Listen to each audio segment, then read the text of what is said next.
እንደ መግቢያ ዛሬ ትንሽ መጻፍ የፈለግኩት በኦሮሞ ነጻነት ግንባር ኦነግና በኢሳያስ አፈወርቂ መካከል ያለውን የቆየ ጥብቅ ትስስር በመጠኑ ለመፈተሽ ነው። መነሻ የሆነኝ እንግሊዝ አገር ሎንዶንና አሜሪካ አትላንታ ጆርጂያ የኦሮሞ ምሁራንና ብሔረተኞች ያደረጉት ስብሰባና የሰጡት መግለጫ ነው።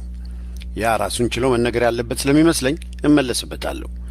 የዚህኛው ዓላማ እዚያ ስብሰባ ላይ ተካፋይ ከነበሩት ነጻ አውጪዎች አንዱን ኦነግን በጨረፍታ ለመታዘብ ነው። ከዚያ ከመዝለቄ በፊት ኢሳያስ አፈወርቂን ለመግባቢያ ያክል በመጠኑ መዳሰስ ማየትና ማሳየት እሞክራለሁ። ብዙ የአፍሪካ መሪዎች ወይም ፕሬዝደንቶች የዕድሜ ልክ ፕሬዝደንት ፎር ላይፍ የሚል ማዕረግ ነበራቸው። እኔ ወድጀዋለሁ። በየ4 ወይም 6 ዓመቱ ምርጫ እየተባለ ጊዜም ገንዘብም ከሚባክን ወደዳችሁም ጠላችሁም የራሳችሁ ጉዳይ ብሎ እቅጩን መናገርን የመሰለ ነገር የለም። ከነዚያ ውስጥ አንዱ ጄን ቤደል ቦካሳ የመካከለኛው አፍሪካ ሪፐብሊክ ንጉሠ ነገሥት ሆኖ አረፈው። እሱም እውነቱን መናገሩ ነበር። እንድምታውን ወዲያ ትተን የዕድሜ ልክ ፕሬዝደንትም ማለት ያው ንጉሠ ነገሥት ማለት አይደል ማለቱ መሰለኝ። ይህ ነገር የኛ የነበረውን አሁን የጎረቤት አገር ፕሬዝደንት የሆነውን ኢሳያስ አፈወርቂን አስታወሰኝ። የኛው የነበረውን ያሰኘኝ የደሴ ልጅ መሆኑ፣ የቀዳማዊ ኃይለ ሥላሴ ዩኒቨርሲቲ ተማሪ የነበረ መሆኑ፣ ከሁሉም በላይ ጣሊያን ኤርትራ ብሎ የሰየማት የባህረ ነጋሽ ልጅ መሆኑ ነው። የኢትዮጵያ ታሪክ ተረት ትንግርት ተብሎ የሚነገረው አብዛኛው የተሸመነው ባህረ ነጋሽ ነውና ጣሊያን ኢትዮጵያን የወረራት ዘመን 1928 ዓመተ ምህረት የተመሰረተው የጥቁር አንበሳ ጦር ጠቅላይ አዛዥ ሌተና ኮሎኔል በላይ ኃይሌ ለአብም ኤርትራዊ ነበር። የጥቁር አንበሳ ሕገ መንግሥት አንቀጽ 1 ሕዝበ ኢትዮጵያ ንሳ ወልታ ወኩነታት ወትንስ ውስተ ረዴቴ ይላል። የአቶ ታደሰ ሜጫን ጥቁር አንበሳ መጽሐፍ ያነቧል። የአቶ ሐዲስ ዓለማየሁን ትዝታ ማንበብም ስለ ሌተና ኮሎኔል በላይ ኃይሌ ለአብም ያለንን የበለጠ ያጠነክረዋል። የትዝታ ፈለግ በሚለው መጽሐፌ ውስጥ በወቅቱ ጠቅላይ ሚኒስትር ለነበረው መለስ ዜናዊ የጻፍኩትን ግልጽ ደብዳቤ ማንበቡም የተሻለ የሚያብራራው ይመስለኛል። ይህ እግረ መንገዴን መጽሐፍ ማሻሻጤ ይሆን? አባቱ አቶ አፈወርቂም የመቀሌ ማዘጋጃ ቤት ሠራተኛ አልነበሩምን? በልጃቸው ምክንያት ተጠርጥረው ታስረው ኖሮ አባት በልጁ ምክንያት አይታሰርም ብሎ ለመንግስቱ ኃይለ ማርያም ነግሮ ያስፈታው የደህንነት ሚኒስትር የነበረው ኮሎኔል ተስፋዬ ወልደ ሥላሴ አልነበረምን? የግንኙነታችንን ጥልቀት ለማስታወስ ያክል ነው። ያ ጥልቀት የማታ ማታ አጓጉል ሆኖ አረፈ ለማለትም ነው። ኢሳያስ አፈወርቂን ያክል ለረጅም ዘመናት ንጉሠ ነገሥት ሆኖ የቆየ መሪ አፍሪካ ውስጥ አሁን ያለ አይመስለኝም። ኃይለ ሥላሴ ነበሩ። እሳቸውም ባልጠበቁት መንገድ ነበሩ ሆኑ። ኢሳያስ የዩኒቨርሲቲ ትምህርቱን አቋርጦ በረሃ ገባ፣ ሸፈተ። ከ50 ዓመት በፊት መሆኑ ነው። ጀብሃ ኤሪትሪያን ሊብሬሽን ፍሮንት ሆነ። ጀብሃን በላ። ሻዕቢያን ኢፒኤልኤፍን ፈጠረ። ከዚያ በኋላ ያለ ሆነው ነገር የለም። የሆነው ሁሉ እንኳን እኔ እሱም ራሱ ሳይጠፋው አይቀርም። ኢሳያስ አፈወርቂን በአካል ያየሁት ነሐሴ 1981 ዓመተ ምህረት አፍሪካ አዳራሽ ወያኔና ሻንጣ ተሸካሚዎቹ አዲስ አበባ ገብተው ባዘጋጁት የሰላምና ዲሞክራሲ ጉባኤ ላይ አፍሪካ አዳራሽ ነበር። ነገሩ ማለትም ስብሰባው ሰላምንም ዲሞክራሲንም ለመቅበር መሆኑ አሁን ቁልጭ ብሎ ይታየኛል። ያኔ ጥርጣሬ ብቻ ነበረኝ። ከመጋረጃው ጀርባ ሆነው ያዘጋጁት ፖል ሄንዝ እና ሄርማን ኮሄን ይመስሉኛል። ፖል ሄንዝ የዝነኛው የሲአይኤ ሰላይ ነበር። የእነመለስ ዜናዊ የነፍስ አባት ጎድፋዘር ነኝ ብሎ የጻፈውን አንብቤያለሁ። ኮሄን በውጭ ጉዳይ ሚኒስቴር ስቴት ዲፓርትመንት የአፍሪካ ጉዳይ ሚኒስቴርም ነበር። አሁን ደግሞ ስለ ኢትዮጵያ ሲያላዘን ሰማሁት። አዲሱ ጭምብል ማስክ መሆኑ መሰለኝ። ያኔ ታዲያ ሁለቱም የረጅም ጊዜ የሥራ ውጤታቸውን ለመመረቅ አዲስ አበባ መጥተው ነበር። ፖል ሄንዚ ሊያገኘኝ ፈልጎ ሰው ቢልክብኝ ይቅርብኝ አልኩት። ኮሄንን ግን ብሔራዊ ቤተ መንግሥት ኢዮቤልዩ ይባል የነበረው ግቢ ከመለስ ዜናዊ ጋር ለብቻቸው ፈንጠር ብለው ሲነጋገሩ ጣልቃ ገብቼ አነጋገርኩት። መለስ ዜናዊ በዓይኑ ሊገሥጸኝ ሞክሮ ነበር። አንዳንድ ሰዎች ደግሞ ተግሣጽ አይገባቸውም መሰለኝ።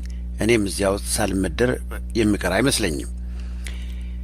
ሌላ ስለ ፖል ሄንዚ ትዝ የሚለኝ አሜሪካ የመጣው ሰሞን ካላገኘሁት ብሎ የሕግ ትምህርት ቤት መስራችና የዩኒቨርሲቲው አካዳሚ ምክትል ፕሬዝደንት በነበሩት በዲን ፖል በኩል ቢጨቀጭቀኝ እሳቸውም ሊረዳህ የሚችል ሰው እኮ ነው፣ ብቻ ጠንቀቅ በል ብለውኝ ላገኘው ቢሮው ተቀጣጠርን። ሄንስ ስራ ዋሽንግተን ዲሲ ራንድ ኮርፖሬሽን የሚባለው ግዙፍ የስለላ ማቀነባበሪያ ኩባንያ ውስጥ ነበር። ምሳ ሊጋብዘኝ እምድር ቤት ይዞኝ ወርዶ የመጀመሪያው ጥያቄ ከየትኛው ጎሳ ወይም ትራይብ ነህ የሚል ነበር። ገርሞኝ አልገባኝም አልኩት። እንደምታውቀው ኢትዮጵያ ሁሉም ጎሳ አለውና ሲለኝ ያንተስ አልኩት። እኔማ አሜሪካዊ ነኝ አለኝ። እኔም ኢትዮጵያዊ። በዚህ ፈግጠው ተባብለን ምሳዬን ሳልበላ ተለያየን። የነፍስ አባቴ ጎድፋዘር ሊሆን ፈልጎ ይመስለኛል። ይሄው ሳልጠመቅ ተለያየን። ይሄኛው ነገርን ነገር ያነሳዋል መሆኑ ነው። በዚህ የሰላምና ዲሞክራሲ የአፍሪካ አዳራሽ ስብሰባ የኢትዮጵያ ጉዳይ በ3 ቀን ተጠናቀቀ። 4ኛው ቀን ለኤርትራ ተመደበ። ይህ ከመሆኑ 1 ቀን በፊት ለቡና እረፍት ተደርጎ ነበር። ያን ጊዜ የቢቢሲ ተወካይ የነበረ ላስት የሚባል ጋዜጠኛ አገኘኝና ምስኪን አሰፋ እንዴት ታሳዝናለህ፣ ፑር አሰፋ አይ ፒቲ ዩ አለኝ። ከ1 ወር በፊት ኦሚኒባስ በሚባል የቢቢሲ ፕሮግራም ለተላለፈ ቃለ መጠይቅ አድርጎ ምስኪን እስረኛ ብሎ ገንዘብ ቢጤም ሰጥቶኝ የነበረ ነው። ምን ሆኜን የማሳዝነው አልኩት። ይህንን 3 ቀን ሙሉ የኦሮሞ ነጻ አውጪ ድርጅት ኦነግ ከእናንተ ጋር ያለ መስሎህ ስትዳክር አለኝ። ታዲያስ ስለው ሎንዶን ለተዘጋጀው ስብሰባ ከመሄዳቸው በፊት ወያኔ፣ ሻዕቢያና ኦነግ ኤርትራ ተሰነይ ከተማ ተሰብስበው የመጨረሻውን ውሳኔ ሁሉ ተስማምተው ነው የመጡት። ከእናንተ ጋር ሳይሆን ኦነግ ከወያኔና ከሻዕቢያ ጋር ነው የወገነው አለኝ። ጨስኩ። ሌሎችም ለ3 ቀን ግራ አጋብተውኝ የነበሩ ጭብጦች ፍንትው ብለው ታዩኝ። ስብሰባው እንደገና እንደተጀመረ በኦነግ ተወካዮች በማውቃቸው ወዳጆችና በእኔ ስር ሆነው ይሰሩ በነበሩት ላይ ፈነዳው። ከኔ ፍንዳታ ይልቅ ጎልቶ ትዝ የሚለኝ የሲዳማው የአቶ ወልደ አማኑኤል ዱባለ ነበር። ጣቱን ኦነግ መቀመጫ ላይ ሰትሮ ትላንት ለምኒልክ ዛሬ ደግሞ ለትግሬዎች ሸጣችሁናል። ይህ ሁሉ በወቅቱ በድምፅም በምስልም የተቀረጸ ስለሆነ አጥኚዎች ቢፈልጉት ሊያገኙት የሚችሉ ይመስለኛል። ይህ ኢሳያስ አፈወርቂን በተጨማሪ መነጽር እንድመለከተው ሌላ ቀዳዳ ከፈተልኝ። ከዚያም የስብሰባው ሊቀመንበር የነበረው አቶ መለሰ ዜናዊ የኢሳያስ አፈወርቂን ንግግር በጥሞና እንድናዳምጥ መመሪያ ሰጠንና ተዘጋጅቼ ማዳመጥ መመልከትም ጀመርኩ። መጀመሪያ ልብ ያልኩት የኢሳያስን አቀማመጡንና የሰውነቱን አያያዝ ቦዲ ላንጉዌጅ ነበር። የተቀመጠው በቀኝ በግራው በሰዎች ተከቦ ወጣ እና ጎላ ያለ ወንበር ላይ ነበር። የተኮፈሰና የሚኮፈስ ፕሪፖስትረስ ኤንድ ፕሮምፐስ መሰለኝ። ፊታቸውን አኮሳትረው ትንፍሽ እቲና ወዮልሽ የሚል መልክ ይዘው ክፍል የሚገቡ አንዳንድ አስተማሪዎችን አስታወሰኝ። ከዚያ ንግግሩን በትግርኛ ጀመረ። የመጀመሪያው ወደ አማርኛ አስተርጓሚ ዶክተር በረከት ሀብተ ስላሴ ነበር። ዶክተር በረከት ሀብተ ስላሴን አውቀዋለሁ። በንጉሱ ዘመን እዚሁ አፍሪካ አዳራሽ የቀድሞ ዩኒቨርሲቲ ተማሪዎች ማህበር አሉምኒ አሶሲዬሽን ያዘጋጁት ስብሰባ በረከት ተናጋሪ፣ እኔ አዋኪ ሆነን ተለያይተናል። ሕግ ትምህርት ቤት ነበርኩ። ከትላንት ወዲያ ሲያገኘኝ አሰፋ እንደገና አፍሪካ አዳራሽ ተገናኘን አለኝ። ልክ ነው፣ ሆኖም በተለያየ በር ነው የመጣ ነው አልኩትና ተሳሳቅን። የመጀመሪያ አስተርጓሚው በረከት ነበር ብያለሁ። 5 ደቂቃ እንዳስተረጎመ ኢሳያስ አልቻልክም ብሎ አስወገደውና በሌላ አጠር ባለ ሰውዬ ተካው። ይህ አጠር ያለ ሰው 7 ደቂቃ አስተረጎመና አልቻልክም ተብሎ ተወገደ። የዚያን ጊዜ መለስ ዜናዊ ከወዲያ ማዶ ከሊቀመንበርነቱ ወንበር እጁን አውጥቶ እኔ አስተረጉማለሁ አለና ተፈቅዶለት ቀጠለ። 4 ደቂቃ እንዳስተረጎመ አልቻልክም ተብሎ ተወገደ። 4ኛ ሌላ ሰው መጣና የኢሳያስ ንግግር ተፈጸመ። የተጨበጨበ መሰለኝ። ልብ አላልኩም። እኔ ልቤም ማስተዋሌም ያተኮረው ኢሳያስ አፈወርቂና እዚህ አሳዛኝና አሳቂኝ ቲያትር ትራጀዲ ኮሜዲ ላይ ነበር፣ ከይዘቱ ይልቅ ቅርጹ ላይ። አስቂኝነቱ ቀርቶ አሳዛኝነቱ ጎልቶ የሚያወጣው ይህ ሁሉ የሚደረገው የጋራ ቤታችን ላይ መሆኑ ነው። የኔ የማህበራዊ ገጾች ፌስቡክ ወዳጆቼ ፍሬንድስ በአብዛኛው ወጣቶች ስለሆኑ ዶክተር በረከት ሀብተስላሴን ላያውቁት ይችላሉ። በረከት የሐረር ልጅ የግዕዙ ሊቅ የአለቃ ሀብተ ሥላሴ ልጅ ነው። ስለዚህም የቤተ ክህነት ትምህርት አለው። እንደ አለቃ ለማ፣ እንደ መንግስቱ ለማ ማለት ነው። ዶክተርነቱ በሕግ ከእንግሊዝ አገር ነው። እንግሊዝ ልከው እንዲማር ያደረጉት ኃይለ ሥላሴ ነበሩ ተብሏል። የሐረር ልጅ ናቸውና አባቱንም ያውቃሉና። በረከት በንጉሡ ዘመን የኢትዮጵያ ጠቅላይ አቃቤ ሕግ ነበር። ሕግ ትምህርት ቤትም ያስተምር ነበር። መጀመሪያ ያየሁት ለዓለም አቀፍ ዝምታ ፍርድ ቤት ኢንተርናሽናል ሙት ኮርት ኮምፒቲሽን የሕግ ተማሪዎች የማጣሪያ ውድድር ስናደርግ ከፈረንጆች ጋር ዳኛ ሆኖ የመጣ ጊዜ ነበር። በደርግ ዘመን ደግሞ የመርማሪ ኮሚሽን ሊቀመንበር ሆኖ ነበር። ሊቀመንበር እያለ ነው ሻዕቢያን የተቀላቀለውና አማካሪ ሆነው። ስለ ሻዕቢያም ስለ ኢትዮጵያም መጽሐፍ ጽፏል። ከዚያ ሁሉ በኋላ ኢሳይያስ ሌላው ይቅርና ለአስተርጓሚነት እንኳ አትበቃም ብሎ እዳሪ ጣለው። በረከት ሀብተ ሥላሴ ተምሳሌት ቴምፕሌት የሚሆን ይመስለኛል። የአስቆርቱ ይሁዳንም ያስታውሰኛል። ወንጌሉ እንደሚለው ይሁዳ ጌታውን የሸጠበትን 30 ብር አልበላትም አልጠጣባትም፣ ይልቁንም ራሱን ሰቀለ። ገንዘቡም ራሱን የገደለ ገንዘብ ለሌላ ጉዳይ አይሆንም ብለው የመቃብር ቦታ ገዙበት። አልቄዳ የሚባለው ነው የደም መሬት።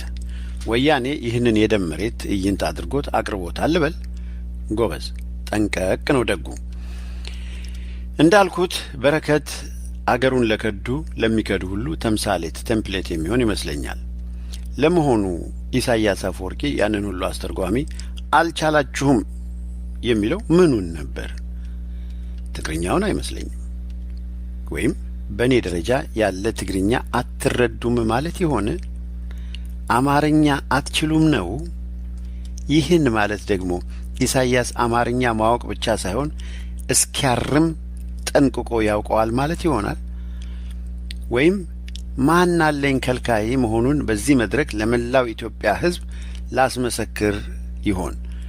ወይም ይህ መሪያችሁ ነኝ የሚለውን መለስ ዜናዊን እንኳ እንደ መሪ ከመጤፍ አልቆጥረውም የሚል መልእክት ለኢትዮጵያ ሕዝብ መላኩ ይሆን? ወይም ማንንም ምንንም በአደባባይ ለማዋረድ ብቃትና እውቀት ያለኝ ሰው ነኝ እወቁልኝ ይሆን? በዚያ በዚህ ብትሉ የእኔን ያክል አዋቂ ቀርቶ እኔ የምለውን የምናገረውን መረዳት የሚችል እንደሌለ እዩልኝ ነው። የስነ ልቡና አዋቂዎች ሳይካትሪስት ምን ይሉ ይሆን? በሽተኛ መሆኑ ይቀበላሉ።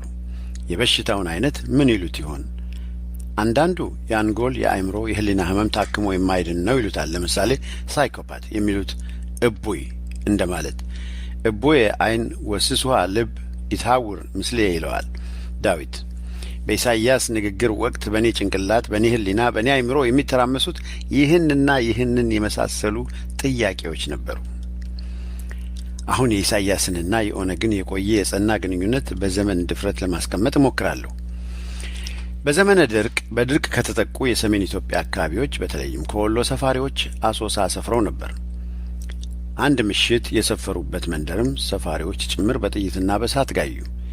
ይህንን ያደረገው የሻዕቢያና ኦነግ ህብረት ነበር። መንገድ መሪ ኦነግ መሆኑ በወቅቱ በህዝብ መገናኛዎች እስኪ ሰቀጥጥ ተነግሯል። የሚገርም ሌላ ነገርም አለ። አሶሳ ወለጋ ክፍለ ሀገር ውስጥ ይሁን እንጂ ኦሮሞም የኦሮሞ መሬትም አልነበረም አይደለምም። ነጻ አውጪ ነን ቢሉ እንኳን ኦሮሞን እንጂ ቤንሻንጉልን አይደለም። ሌላው የሚገርመው በወቅቱ የኦነግ መስራችና መሪ ባሮ ቱምሳ ሚኒሊክ ግቢ ከደርግ ጋር እየሰራ ነበር። ከምዕራብ ኢትዮጵያ ወለጋ ነፍሰ ገዳይን ፍለጋ ኤርትራ በረሃ ድረስ ምን ወሰዳቸው? የሐሳብ ምንጩ ኦነግ ነው ወይስ ሻዕቢያ? ጭካኔ የነጻ አውጭነት አንደኛው ባህሪ ሆነ? የሚቀጥለው የተሰነይ ስብሰባ ነው። መለስ ዜናዊ፣ ኢሳይያስ አፈወርቂና ሌንጮ ለታ ዮሐንስ በአንድ ግንባር ስር ሎንዶን ለመጓዝ እንደተስማሙ የሚያሳይ የሚጨባበጡበት ፎቶግራፍ በድረገጾች ታይቷል። ምን ነበር የመገናኛና የአንድነት መሰረቱ? ፖይንትስ ኦፍ ኮንቨርጀንስ ነጥባቸው ኢትዮጵያን በሚመለከት ማለቴ ነው። የለንዶኑን ስብሰባ ያዘጋጀው የአሜሪካን የውጭ ጉዳይ ሚኒስቴር ስቴት ዲፓርትመንት ነበር። ሄርማን ኮኸን እዛው ነበር።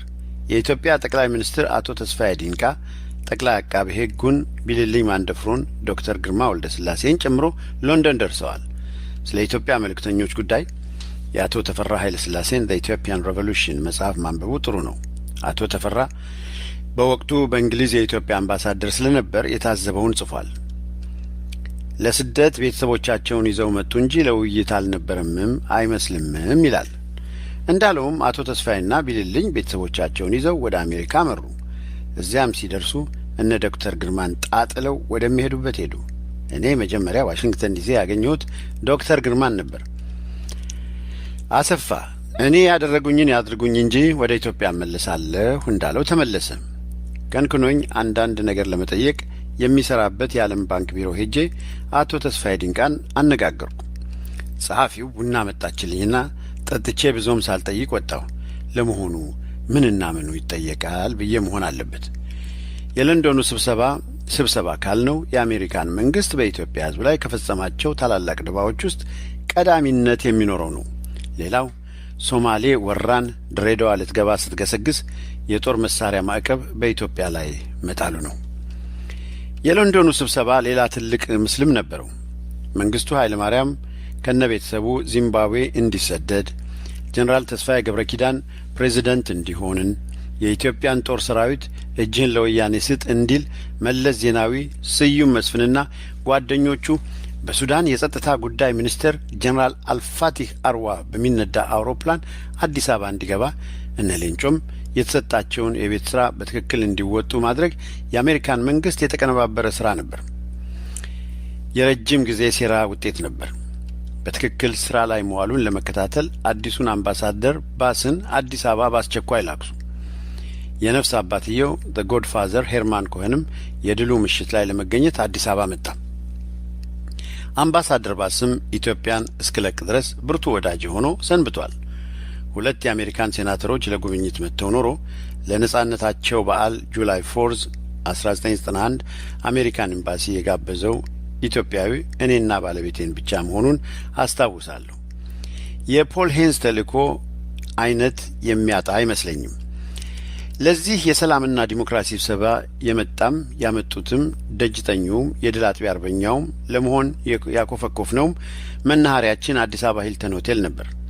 ከወያኔና ሻዕቢያ በስተቀር የወያኔ ጭፍሮቹ የት እንደሰፈሩ አላውቅም። ሻዕቢያ የሰፈረው የጀነራል ተፈሪ በንቲ መኖሪያ የነበረው ነው ተባልኩ። ግራ የገባኝ የኦነግ አባሎች የት ደረሱ የሚል ነበር።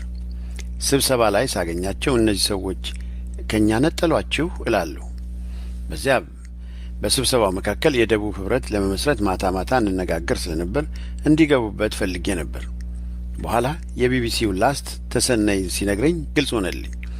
የኦነግ አባሎች ሌላው ቀርቶ ከኔው ጋር ማዕከላዊ የነበሩት ጭምር ሰፈራቸው ከሻዕቢያ ጋር ጀነራል ተፈሪ በንቲ መኖሪያ የነበረው ሆኖ ተገኘ።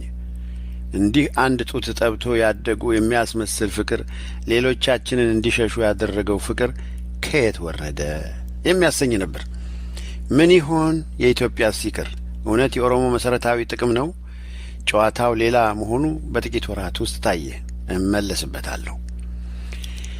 ከአፍሪካ አዳራሹ ስብሰባ በኋላ የሽግግር መንግስትና የሽግግር ምክር ቤት ተቋቋመ። ለጥቂት ወራቶች የሽግግር ምክር ቤት አባል ነበርኩ። ኦነግ 8 መቀመጫዎች ነበሩት። በኢህአደግ አባል ድርጅቶች መጠን ማለት ነው። 4 ሚኒስትሮችም ተሾሙ። ከዚያ ውስጥ ጎልቶ የሚታወሰኝ ምክር ቤቱ ውስጥ 2 የኦነግ ተወካዮች ሌንጮ ለታና አብዩ ገለታ ስራ ነበር።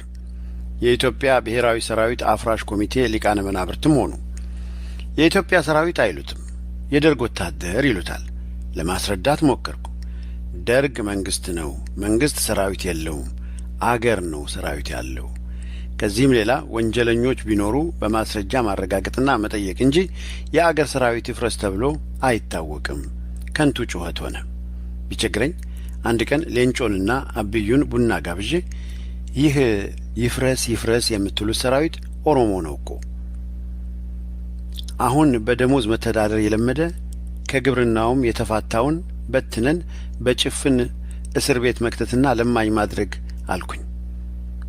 ማን ነው ኦሮሞ ነው ያለህ? ይህማ ግልጽ ነው። አንደኛ ሰራዊቱ አብዛኛው የተመለመለው ከደቡብ ነው። ከዚህም ሌላ በኢትዮጵያ ኦሮሞ አብላጫ ቁጥር አለውና አልሰሙኝም፣ ሊሰሙኝም አልፈለጉም፣ አይችሉምም። እነሱ የወያኔ ጉዳይ አስፈጻሚ እንጂ ባለ ጉዳይ አልነበሩም። ብቻ የኢትዮጵያ ሰራዊት ፈርሶ ወደ ልመናና ወደ ስደት ተዳረገ። መፍረሱ አይቀሬ ነበር። ባለ ጉዳዩ ቢያፈርሰው የዚያን ዘመን የምክር ቤት ውይይት ያዳመጠ አፍራሹ ኦነግ መሆኑን ያያል። ተመዝግቦ የተቀመጠ ነው። የትምህርት ሚኒስቴር ሆኖ የተሾመው ኢብሳ ጉተማ ነበር። ሀ ብሎ ያረቀቀው አዋጅ ኦሮምኛ በላቲን ፊደል እንዲጻፍ ነበር። ወዳጄ ስለነበር ቢሮው ሄጄ ኢብሳ አብደሃል እንዴ? ኦሮሞን ወደ ቅኝ ግዛትነት ልትመልሰው ነው አልኩኝ። እንዴት ቢለኝ ቅኝ ግዛት የነበሩት ሁሉ የሚጽፉት በላቲን ፊደልና የሚናገሩትም እሱኑ ነው አልኩኝ። የሆነ የነፍጠኛ ደጋፊ የሚል ቀልድ ሲያመጣ ይህ የአማርኛ ፊደል የአማራ ፊደል አይደለም፣ የመጀመሪያውና ብቸኛው የጥቁር ሕዝብ ፊደል ነው፣ ልንኮራበት ይገባል አልኩት። አልሆነምና የሆነው ሆነ። ምክር ቤት ውስጥ የኢህአዴግ አባል የሆነ የኢትዮጵያ መኮንኖች ግንባር የሚባል ባለ 8 መቀመጫ ድርጅት ነበር። ምርኮኛ የነበሩ መኮንኖች ማለት ነው። 1 2 3 ቀን ያክል ምክር ቤት ውስጥ አላያቸውም። አንድ ጠዋት ቡና እረፍት ላይ ስዩም መስፍንን ስዩም እነዚህ መኮንኖቻችን አላያቸውም እሳ አልኩት። ቀጥ ብሎ ስቆ አቶ አሰፋ ሚናቸውን ጨርሸው ተሰኝተዋል አለኝ።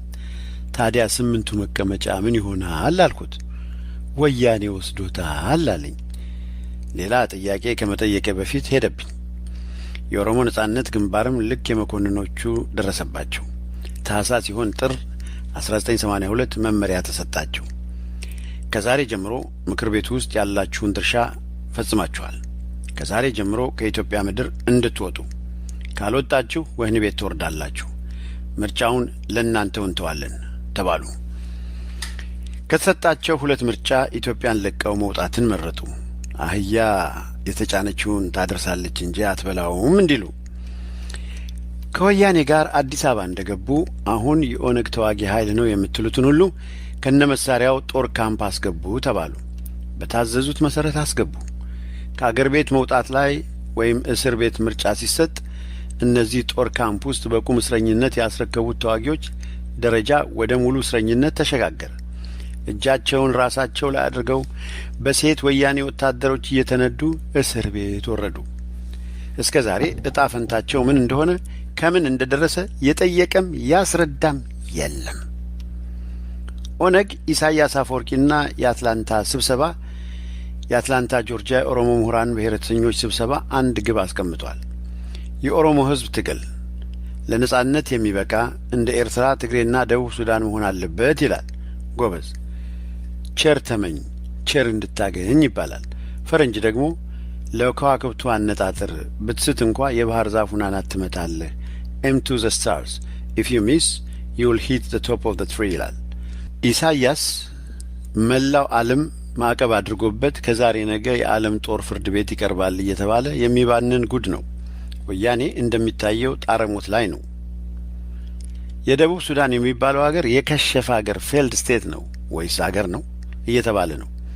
በቃላት እንኳ ቢሆን ለዚህ ለታላቁና ገራገሩ የኦሮሞ ሕዝብ ከዚህ የተሻለ አድማስ መቅረጽ በተገባ ነበር። የአትላንታውን ስብሰባ አድማስ መፈለጊያ መነጽር መሰለኝ። የተሻለ መነጽር ባይኖር ወይ መግዛት ወይ መዋስ በተገባ ነበር። ወያኔ ከኢትዮጵያ ጥፉ ብሎ ካባረረ ከ1982 ጀምሮ ኦነግ ብዙ የውስጥ ትርምስ የገጠመው ይመስለኛል።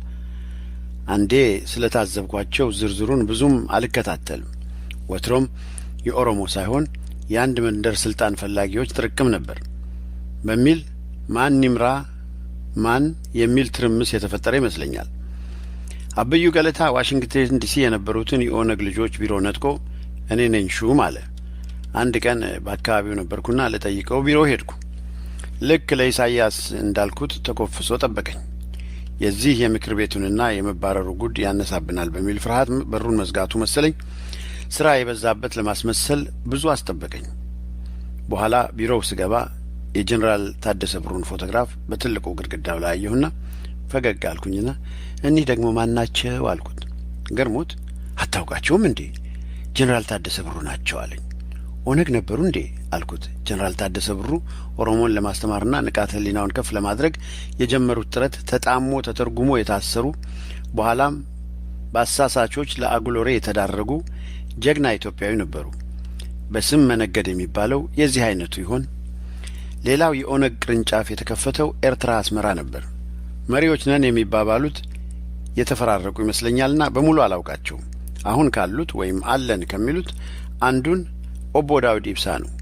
በኢትዮጵያ የተቀጣጠለውን የኦሮሞ ሕዝብ አመጽ የምመራው እኔ ነኝ የሚል መግለጫ ባለፈው ወር ሰጥቶ አንብቤ ድፍረቱን አደነኩ። ዳውድ ኢብሳ እንደ አንዳርጋቸው ጽጌ ኢሳያስ የማይጠረጥረው የኢሳያስ ታማኝ ነው። ታማኝ መሳሪያ ነው አላልኩም።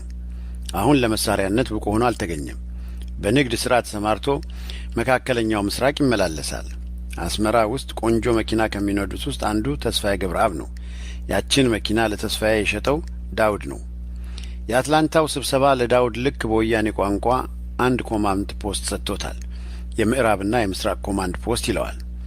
ሌላው የደቡብ ኮማንድ ፖስት ቦረናና ባሌን አርሲን የሚያጠቃልለው ኮማንድ ፖስት አዛዥ ጀነራል ከማል ገልቹ ነው። ከማል ገልቹ በምርኮኝነት ተይዞ ኦፒዲዮ የሆነው የወያኔ ሰው ነው። እስከ ዛሬ 3 ከድቷል ማለት ነው። ዛሬ ኢትዮጵያ ውስጥ በሽበሽ የሆነው ነገር ቢኖር ዶክተር መሆንና ጀነራል መሆን ዋነኛ ይመስለኛል። ከማል ገልቹም ጀነራል ሁን ተባለ፣ ጀነራልም ሆነ የምንለው ነው። ብርሃን ይሁን አለ፣ ብርሃንም ሆነ መጽሐፉ እንዲል የአርሲ ልጅ ነው። ከማል ገልቹ አሁን አምባሳደር ነው። የኢሳያስ አፈወርቂ አምባሳደር ሆኖ ለተልእኮው ምስራቅ አፍሪካ ከተላከ ሰንብቷል። በአርሲ አካባቢ እንቅስቃሴ እንዲያደርግ ነው የተላከው። ይህ የአትላንታ ጉባኤ የተሰጠውን ኮማንድ ፖስት ማጠቃለሉን እርግጠኛ አይደለሁምና አጣራለሁ። ከማል ገልቹ ዩጋንዳ ከመላኩ በፊት ታማኝነቱን ለማረጋገጥም አንድ የበላይ አካል ተቆጣጣሪም ስለሚያስፈልገው ኢሳያስ አንድ የሻዕቢያ ጀነራል ልጅ ድሮለት ሚስቱም አብራው ሄዳለች። ለተጨማሪ ጥንቃቄ ሲባል ከማል ገልቹ ሳያውቅ የከማል ገልቹን አንድ ልጅ ከኢትዮጵያ አስመጥቶ በመያዣነት አስቀምጦታል። ልጁ መያዣ መሆኑን ከማል ገልቹ አያውቅም ነበር። አሁን ማወቅ አለማወቁን እርግጠኛ አይደለሁምና አጣራለሁ። እንግዲህ ከዚህ ተነስተን የግድ መድረስ ያለብን ድምዳሜ ያለ ይመስለኛል። ሁሌም 2 ሲደመር 2 ይሆናል 4 ነውና ይህም ከማል ገልቹና የአትላንታ ስብስብ በአንድ ኮማንድ ፖስት ይመራሉ ማለት ነው። ያ ከሆነ ደግሞ የኮማንድ ፖስቱ ጀነራል ሳሞራ ዩኑስ ሳይሆን ጀነራል ኢሳያስ አፈወርቂ መሆኑ ነው። ከዚህም ሌላ የአትላንታው ስብሰባ ኢሳያስ አፈወርቂን እንደ ፈርቀዳጅ የትግል ተምሳሌት ሮል ሞዴል አድርጎ ተቀብሎታልና ይህ በጽሑፍ ማስረጃ የተደገፈ ነው ማለት ነው። ይሰውረን። ከዚህ ሌላ ኢሳያስ አፈወርቂ በኢትዮጵያ ላይ ካደረጋቸው ደባዎች ጥቂቶቹ የምታውቋቸውን ልጠቃቅስ። የኢትዮጵያ ሕዝብ አብዮታዊ ፓርቲ ኢህአፓን መሰረተ እንኳ ማለት ባይቻል የኢትዮጵያን አየር መንገድ አውሮፕላን 5 ጊዜ አስጠልፏል።